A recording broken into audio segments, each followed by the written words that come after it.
तो आज आम अष्टम श्रेणी गणित बहिर पार्ट 4 को डिस्कसन करबा। आज क्लास रे आमे वर्गमूल विषय पढ़ा। तो वर्गमूल माने कौन देख, वर्गमूल वर्गमूल ठीक अच्छे। तो वर्गमूल माने कौन जदि तो यह एमती बुझा गोटे आबद्ध क्षेत्र को गोटे वर्ग क्षेत्र है।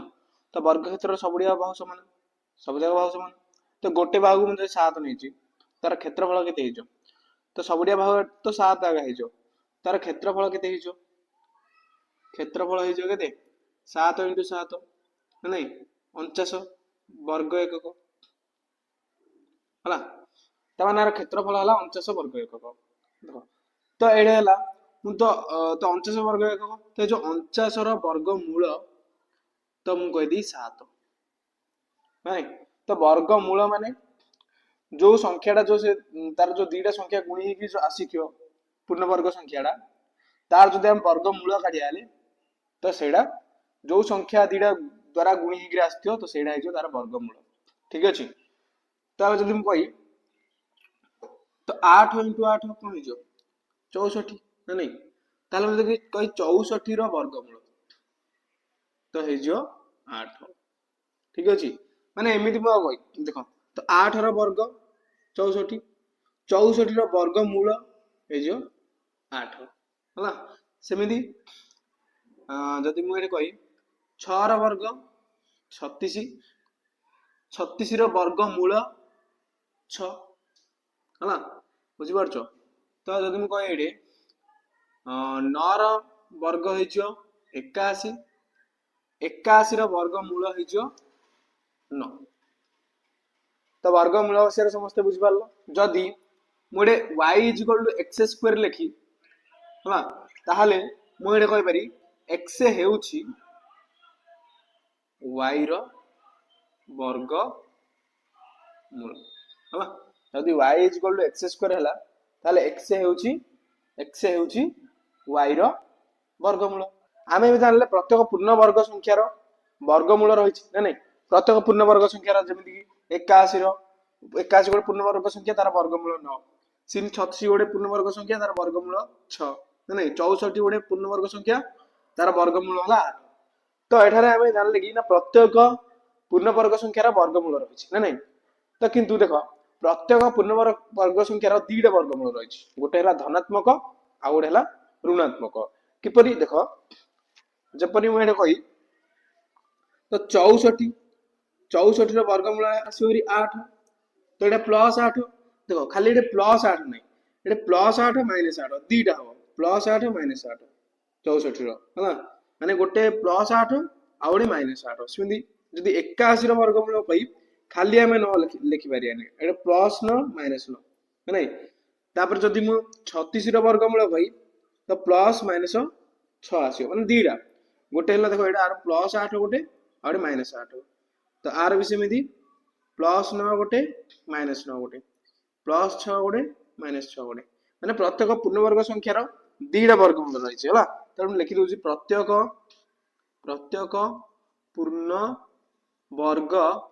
संख्यार दुईटी वर्गमूल रही ठीक अच्छे। गोटे है धनात्मक आ गोटे ऋणात्मक है। गोटे धनात्मक माने पॉजिटिव संख्या, ऋणात्मक माने नेगेटिव संख्या है। ता माने जदि कही ताकू जदि मु एमिति लिखि पारे देख तो जदि मु √n² = +- n है। तो जेहेतु तुमर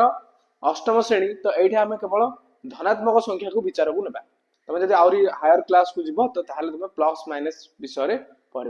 तेणुक आम ये धनात्मक संख्या को ही विचार को नेबा ठीक अच्छे। तो आम वर्गमूल माने कौन जान सारे, वर्गमूल माने कौन ना कौन सी दीटा समान संख्या को आम गुणन करने द्वारा पूर्ण वर्ग संख्या बाहर। ताले जदि आम से पूर्ण वर्ग संख्यार वर्गमूल काढ़िया ताले जो समान संख्या को आम गुणिथिया से समान संख्या ही तार वर्गमूल हो नहीं। तो एठार आम जान सारे कि जेकोसी पूर्ण वर्ग संख्यार वर्गमूल आम काढ़ी पार। आईटा भी आम जान सारे कि कौन वर्गमूल पूर्ण वर्ग संख्यार दुईटा वर्गमूल बाहर ना नहीं गोटे धनात्मक और ऋणात्मक किंतु एठारे आमे धनात्मक को विचार को नेबा है ठीक अछि तो ए सब हम जानि साले तो एथर मु तमदी जदी कहि ना कौनसी बड़ संख्यार वर्गमूल आमे काढी परिया कि काढी परिया जदी कौनसी संख्या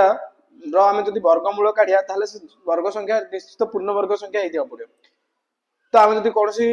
पूर्ण वर्ग संख्यार वर्गमूल काढिया ताले आमे जानिबा को हेबो कि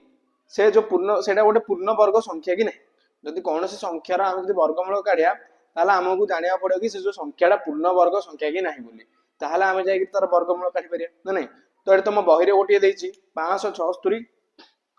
576 और 327 रो वर्गमूल मूल काढ़ी है तो वर्गमूल 576 और 327 रो वर्गमूल काढ़ी परिया कि देखो तो एठे हम जदि 576 और 327 रो वर्गमूल काढ़िया पे हेला हमें जानिया पड़ियो कि एतिका पूर्ण वर्ग संख्या कि नुहे बोला हम जानिया पड़ियो तो पूर्ण वर्ग संख्या कि नुहे जदि कोनोसी तो आमे पूर्व वीडियो रे पढ़थिले पूर्व क्लास रे पढ़थिले कि कोनोसी संख्या पूर्ण वर्ग संख्या हेबागु जदि हबो बोले पूर्ण वर्ग संख्या जदि हेथियो बोले ताल तार एकक घरे कोन थियो एकक घरे कोन कोन थियो ना एक घरे एक तो थियो हला तापरे 4 थिबा पड़ियो 5 थियो 6 थियो 9 हला तापरे आ कोन आ अजुग्म संख्यक शून्य ओ अजुग्म संख्यक शून्य थिबा पड़ियो ना नहीं तो एतिकी थियो ले एक घरे हम जानिया कि सेडा गोटे पूर्ण वर्ग संख्या माने आमे निश्चित होई कहि परिबे नै कि एडा गोटे पूर्ण वर्ग संख्या किंतु पूर्ण वर्ग संख्या हेबार तार संभावना अछि नै आ यदि कोनोसी रो एक घरे जदि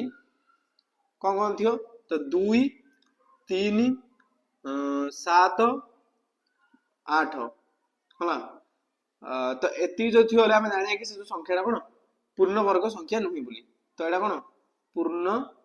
वर्ग संख्या नुहे ठीक अछि किंतु एडा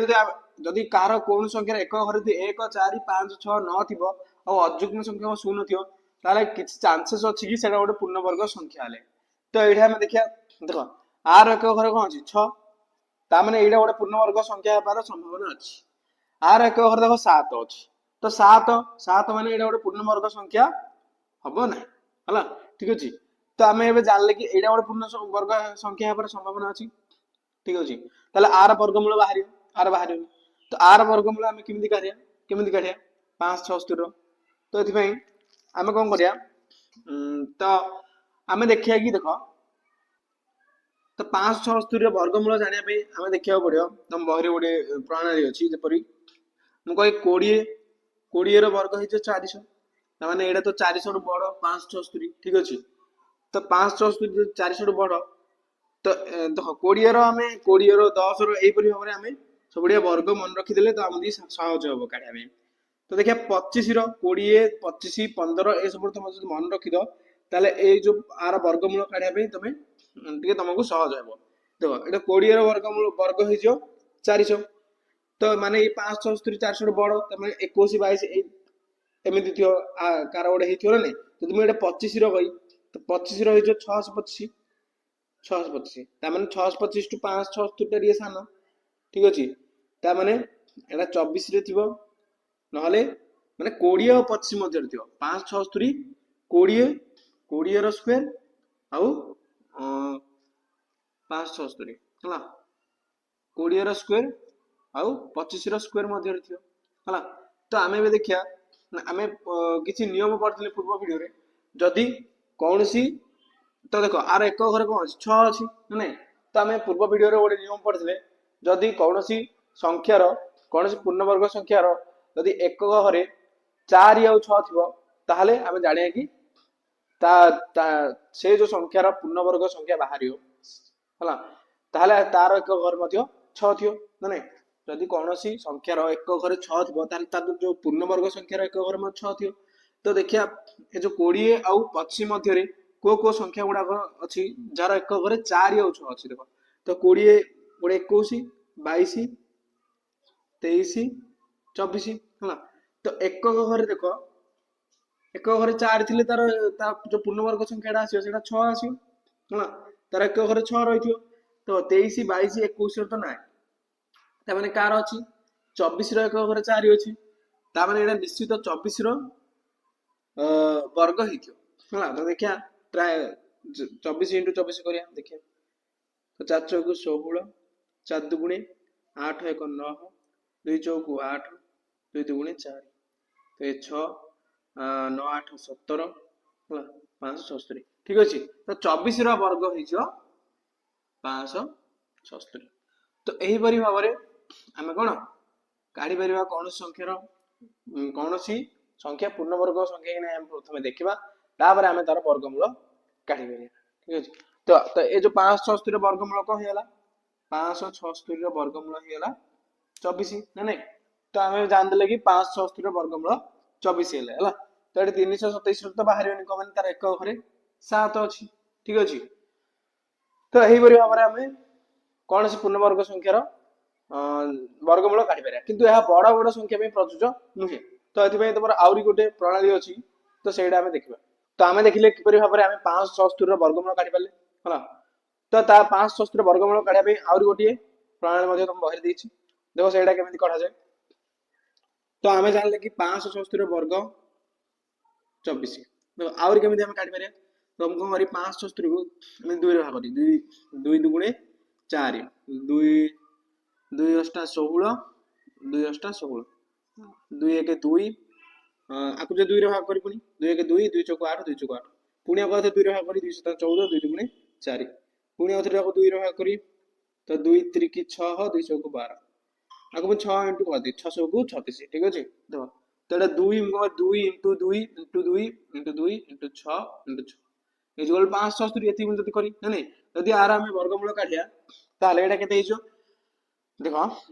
तो जो 2 टा 2 को गोटे 2 नै एडे भी 2 टा 2 को गोटे 2 नै एडे 2 टा 6 को गोटे 6 नै तो एडे जो 2 2 4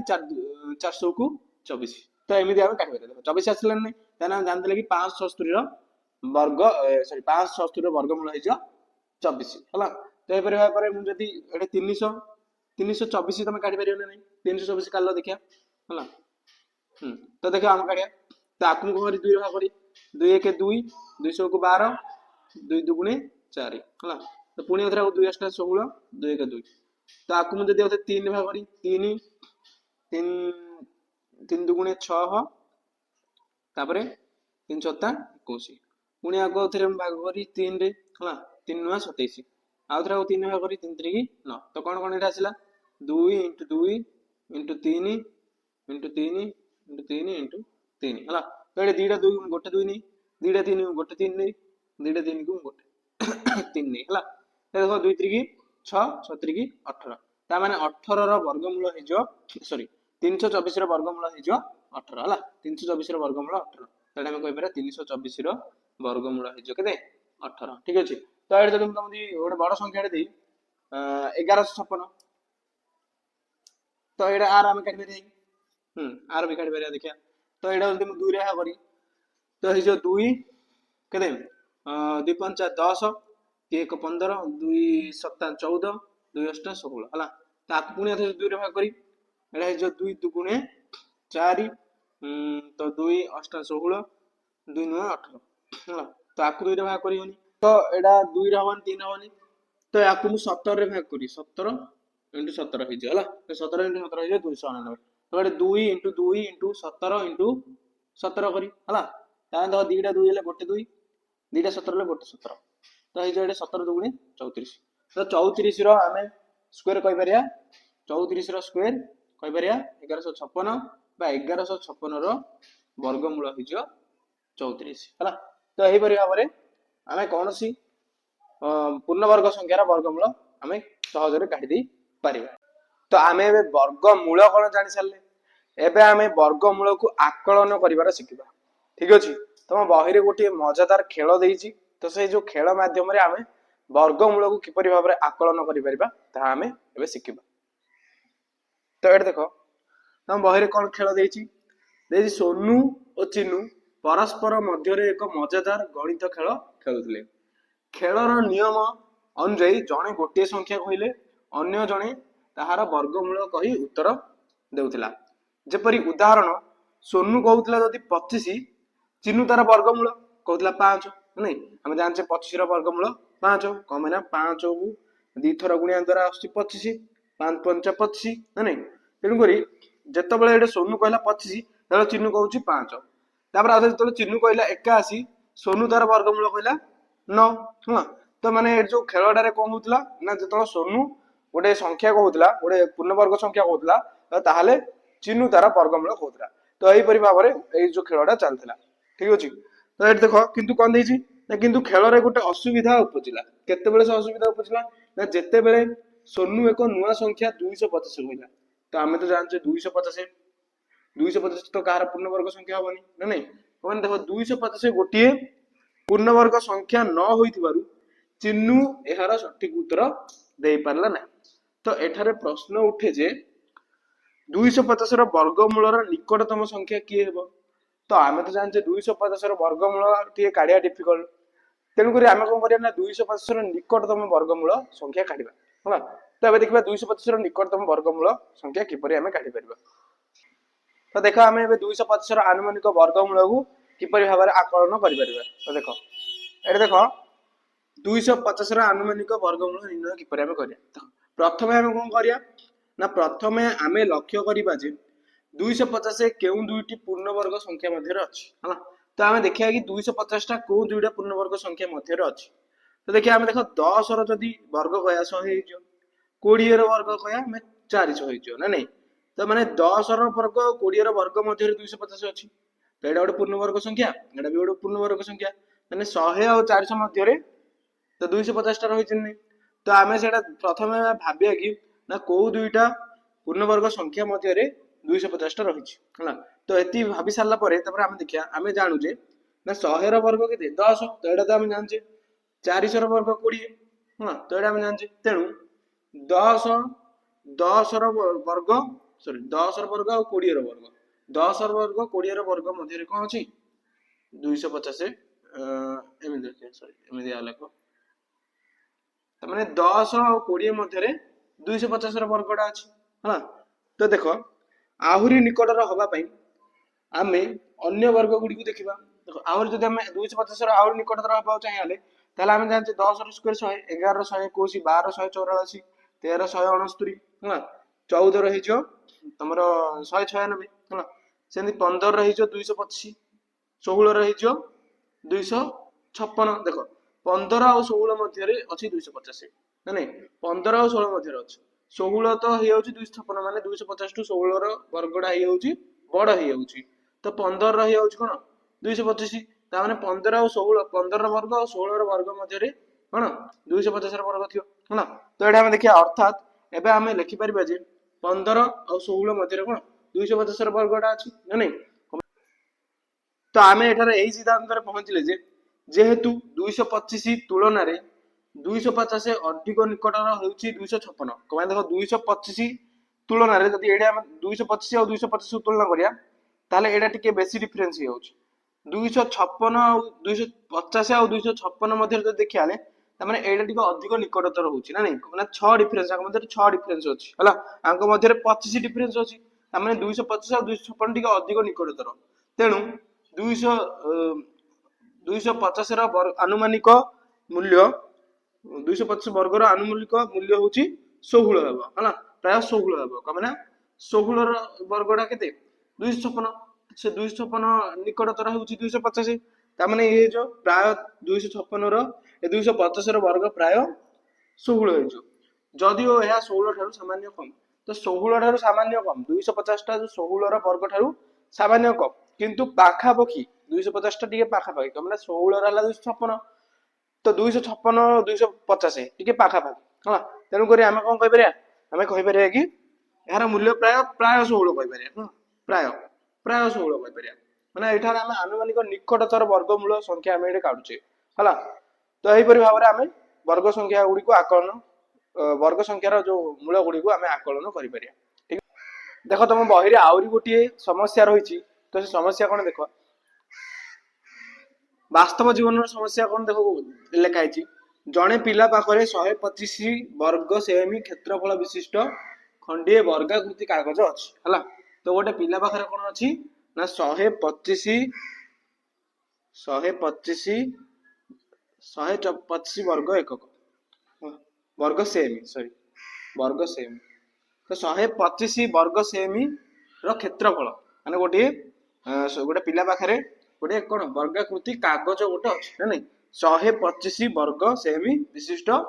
ଗୋଟିଏ ବର୍ଗ କ୍ଷେତ୍ରଫଳ ବିଶିଷ୍ଟ ଗୋଟେ ଖଣ୍ଡିଏ ବର୍ଗାକୃତି କାଗଜ ଅଛି। ଏଥିରୁ 15 ସେମି ଦୈର୍ଘ୍ୟର ବର୍ଗାକୃତି କାଗଜ କାଢି ପାରିବା କି? ତ ଏଥିରୁ 15 ସେମି ର ଆମେ ଗୋଟେ 15 ସେମି ଦୈର୍ଘ୍ୟର ବର୍ଗାକୃତି କାଗଜ ଆମେ କାଢି ପାରିବା କି? ମାନେ କହୁଛି ଗୋଟେ 15 ସେମି। ତ ଏମିତି ଗୋଟେ ବର୍ଗ ଚିତ୍ର ବିଶିଷ୍ଟ ଗୋଟେ କାଟିକିରି ଏ କାଗଜରୁ ତ ଯାହାର ଦୈର୍ଘ୍ୟଟା ହେଇଥିବ 15 ସେମି ହେଲା। ତ ଆମେ କାଟିକିରି କାଢି ପାରିବା କି? ଯଦି ନୁହେଁ ଏହି କାଗଜ ଖଣ୍ଡକୁ ନେଇ କେଉଁ ସର୍ବାଧିକ ଆକୃତିର ରୁମାଲ ତିଆରି ହେବ ଯାହାର ପାର୍ଶ୍ୱ ମାପ ପୂର୍ଣ୍ଣ ସଂଖ୍ୟା ହେଉଥିବ। ତ ତାପରେ କହୁଛି ଯଦି ଆମେ ଏମିତି ଭାବରେ କାଢି ପାରିବାନି ତାହେଲେ ଏହି କାଗଜ ଖଣ୍ଡକୁ ନେଇ କେଉଁଠି ସର୍ବାଧିକ ଆକୃତିର ଏ ଯୋଉ କାଗଜ ଖଣ୍ଡକୁ ନେଇକିରି ସର୍ବାଧିକ କେଉଁ ଆକୃତିର ଆମେ ରୁମାଲ ଗୋଟେ କାଟିକିରି ଆଣିଲେ କାଢି ପାରିବା। ହଁ ତ ଏମିତି ପ୍ରଶ୍ନ ରହିଛି ଦେଖ। ତ ଏଇଟା ଆମେ ଦେଖିବା ଜାଣିବାକୁ ହବ ଆମେ କଣ କରିବା ଏଇଟା ଦେଖ 125 ବର୍ଗ ସେମି ଦେଇଛି ନା ନାଇଁ। ତ 125 ବର୍ଗ ସେମି ତ 125 ଗୋଟେ ପୂର୍ଣ୍ଣବର୍ଗ ସଂଖ୍ୟା କି? 125 ଗୋଟେ ପୂର୍ଣ୍ଣବର୍ଗ ସଂଖ୍ୟା କି? ତ 125 ଗୋଟିଏ ପୂର୍ଣ୍ଣବର୍ଗ ସଂଖ୍ୟା ନୁହେଁ ନା ନାଇଁ। ତାମାନେ ଆମେ ଦେଖିବା କି ଆର ନିକଟତର ପୂର୍ଣ୍ଣବର୍ଗ ସଂଖ୍ୟା ଗୁଡାକ ହେଲା। ତ 125 ର ନିକଟତମ ପୂର୍ଣ୍ଣବର୍ଗ ସଂଖ୍ୟା ତ ଗୋଟେ ହେବ 121 11 ବର୍ଗ ହେଲା 121 ନା ନାଇଁ। ତାପରେ 12 ହେଲା 184 ହେଲା। ତାମାନେ ଯୋଉ 125 ଟା 11 ବର୍ଗ ଆଉ 12 ବର୍ଗ ମଧ୍ୟରେ ଅଛି ହେଲା। ତ ଏଟା 11 ର ବର୍ଗ ଆଉ 12 ବର୍ଗ ମଧ୍ୟରେ ଅଛି। ତାମାନେ ଆମେ କଣ କରିବା ନା ଏ ଯୋଉ 125 ବିଶିଷ୍ଟ ବର୍ଗ ସେମି ବିଶିଷ୍ଟ ରୁମାଲ ରୁ ଆମେ 12 ବର୍ଗର ତ କାଢି ପାରିବାନି। 12 ଦୈର୍ଘ୍ୟ ବିଶିଷ୍ଟ 12 ସେମି ଦୈର୍ଘ୍ୟ ବିଶିଷ୍ଟ ରୁମାଲ ଆମେ ପ୍ରସ୍ତୁତ କରିପାରିବା ନାହିଁ ହେଲା। ତ ଆମେ 15 ସେମି ବି କରିପାରିବାନି ନା ନାହିଁ। 15 ସେମି ସେ ହଉଛି 15 ସେମି ଦୈର୍ଘ୍ୟର ବର୍ଗାକୃତି କାଗଜ କାଢି ପାରିବା କି? 15 ସେମି ର ବି ତ କାଢି ପାରିବାନି। ଯଦି 12 ର କାଢି ପାରିବାନି ତାହେଲେ 15 ର ବର୍ଗ କେମିତି କାଢିବା? 15 ର ସ୍କୋୟାର ତ ହେଇଯିବ 225 ହେଲା। ତ କିନ୍ତୁ ତ ଏଇଟା ଦେଇଛି 125 ତ 15 ର ତ ହବନି। ଆମେ ଏଠାରେ 11 ର 121 ତ 11 ର ଆମେ କାଢି ପାରିବା ହେଲା। ମାନେ 11 ଦେଖ ଏଟା ଯୋଉ 11 ସେମି ଦୈର୍ଘ୍ୟ ବିଶିଷ୍ଟ ମାନେ ଯୋଉ ସବୁ ବାହୁ ଗୁଡାକ 11 ହେଇଥିବ। ତାମାନେ ଆମେ କଣ ବର୍ଗ କ୍ଷେତ୍ରର ଯୋଉ କ୍ଷେତ୍ରଫଳ କରୁଛେ ବର୍ଗ କ୍ଷେତ୍ରର କ୍ଷେତ୍ରଫଳ ଆମେ କିପରି କରୁଛେ ବାହୁ ଇଣ୍ଟୁ ବାହୁ ମାନେ 11 ଇଣ୍ଟୁ 11 ତ 11 ଇଣ୍ଟୁ 11 ହେଇଯିବ କେତେ 121 ହେଲା। 121 ବର୍ଗ ସେମି ଏଠି ଦେଇଛି। ତ ଏଇଟା କଣ ଆମେ 11 ସେମି ବିଶିଷ୍ଟ ଆମେ ଗୋଟେ କାଗଜ କାଟି ପାରିବା ମାନେ ଆର ବର୍ଗ 125 ହେଲା। 125 ମାନେ ଏ ଯୋଉ ଆମେ 11 ଯଦି ଗୋଟିଏ ବାହୁ 11 ହେଇଥିବ ତାହେଲେ ତାର ଯୋଉ ବର୍ଗ ତାର ଯୋଉ କ୍ଷେତ୍ରଫଳ ହେଇଯିବ 121। ତାମାନେ ଆମେ 125 ବର୍ଗ ସେମି ରୁ 121 ବିଶିଷ୍ଟ ବର୍ଗ ସେମି ଆମେ କାଢି ପାରିବା ନା ନାଇଁ। ତାର ଯୋଉ କ୍ଷେତ୍ରଫଳ 125 ଆମ ଦି ଦରକାର 121 କ୍ଷେତ୍ରଫଳ ବିଶିଷ୍ଟ ବର୍ଗ ଚିତ୍ର। ତାମାନେ ଆମେ 125 ରୁ 121 କାଢି ପାରିବା ହେଲା। ତାମାନେ ଆମେ 11 ସେମି ଆଣିରୁ 11 ସେମି ଏ ଯୋଉ ବର୍ଗ ଚିତ୍ରରୁ ଆମେ 11 ସେମି ଦୈର୍ଘ୍ୟ ବିଶିଷ୍ଟ ବର୍ଗ ଚିତ୍ର ପ୍ରସ୍ତୁତ କରିପାରିବା। ଠିକ ଅଛି। ତ ଏଇଟା ଥିଲା ତମର ଶେଷ କ୍ୱେଶ୍ଚିନ୍। ତ ଏଠାରେ ଆମେ କଣ କଣ ଶିଖିଲେ ଏବେ ବର୍ତ୍ତମାନ ଦେଖିନେବା। ଦେଖ ଯେକୌଣସି ପୂର୍ଣ୍ଣବର୍ଗ ସଂଖ୍ୟାର ବର୍ଗମୂଳ ଆକଳନ କରିବା ପାଇଁ ସଂଖ୍ୟାଟି କେଉଁ ଦୁଇଟି ନିକଟତମ ପୂର୍ଣ୍ଣବର୍ଗ ସଂଖ୍ୟା ମଧ୍ୟରେ ଅଛି ତାହା ନିର୍ଣ୍ଣୟ କର। ଠିକ ଅଛି। ମାନେ ଯେକୌଣସି ବର୍ଗମୂଳ ସଂଖ୍ୟାର ବର୍ଗମୂଳ ଯଦି ଆମେ ଆକଳନ କରିବାକୁ ହେଲେ ତାହେଲେ ସଂଖ୍ୟାଟି କେଉଁ ଦୁଇଟି ନିକଟତମ ପୂର୍ଣ୍ଣବର୍ଗ ସଂଖ୍ୟା ମଧ୍ୟରେ ଅଛି ତାହା ଆମେ ନିର୍ଣ୍ଣୟ କରିବା ଆବଶ୍ୟକ, ଯୋଉଟା କି ଆମେ ଏବେ କଲେ ହେଲା। ତାହେଲେ ଦୁଇଟି ପୂର୍ଣ୍ଣବର୍ଗ ମଧ୍ୟରୁ ଯେଉଁଟି ପ୍ରଦତ୍ତ ସଂଖ୍ୟା ସବୁଠାରୁ ନିକଟତର ହୋଇଥାଏ ସେହି ପୂର୍ଣ୍ଣବର୍ଗର ବର୍ଗମୂଳକୁ ହିଁ ଅନୁମାନିକ ବର୍ଗମୂଳ ଭାବେ ଗ୍ରହଣ କରାଯାଇଥାଏ, ଯୋଉଟା କି ଆମେ ପଢିଲେ ନା ନାଇଁ। ତାହେଲେ ଦେଖିବା ବାସ୍ତବ ସଂଖ୍ୟା ଗୁଡିକରେ जोड़ा आम ए कागज काटिकी जो कले वर्ग चित्र गोटे बाहर कले तो जदि वास्तव समस्या गुड़िक जपरी आम कागज काटिले ना नहीं जदि आमको एक सीमित क्षेत्रफल मिलता है तेबे सर्वदा निम्न निकटतम निम्न निकटतम पूर्ण वर्ग को विचार को निया जाए है तो आम आज एति शिखिले ठीक अच्छे तो आज ये देखा हम नेक्स्ट वीडियो रे।